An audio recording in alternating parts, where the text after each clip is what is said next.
गंजाम जिला सोरडा ब्लॉक बड़ बड़ांगी पंचायत पिपलपंका मधुरबंध मेलाकुंदा प्रभृति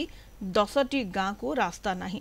लोक माने भोगुछंती नाही नथिबा समस्या हेले स्थानीय विधायक नीलमणि बिसोई रास्ता निर्माणर भित्तिप्रस्तर स्थापन करिसेंती 3 कोटी ऊर्ध्व टंका व्यय तैयारी हेबो प्राय 5 किलोमीटर रास्ता ग्रामवासी आनंदित होई बाजा बजाई नाच गीत करी विधायकों को पाछोटी नेथिले।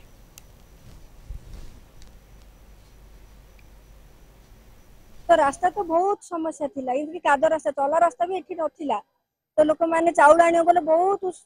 असुविधा भोगुचन एबे भी भोगुचन किंतु एबे एनएच रोड टिके होइसे किंतु बेसी कादो रे लोक माने बिल भीतर पसी के जीवा आशा करथिले बहुत असुविधा इनकी प्रेग्नेंट लेडी भी डेलीवरी हेबा पय जाई पार नथिले कि कोन से एम्बुलेंस एडी के आसु नथिला तो एबे बहुत खुशी लागुची जे विधायक आम गाँ को आसी कि रास्ता उद्घाटन करचंती आगुरु अनेक विधायक आस्थिले कहू आम भी कथा भी शुणु ना आमर महिला मान कथा शुणिले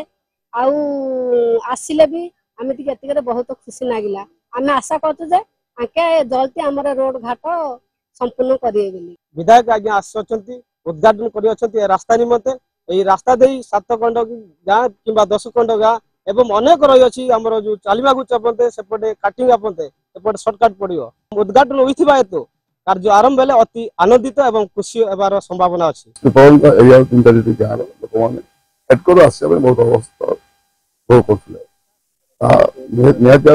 संपूर्ण असुविधा सम्मुखीन सड़क योजना 5 किलोमीटर रास्ता बड़ बदाणी सुनाखंडी तो गवर्नमेंट जहाँ गाइडलाइन अच्छी 1 किलोमीटर 70 लाख अच्छी 90 लाख अच्छी 5 किलोमीटर रास्ता जहाँ बजेट होती बजेट सर्ट भी हुए बोधे लोक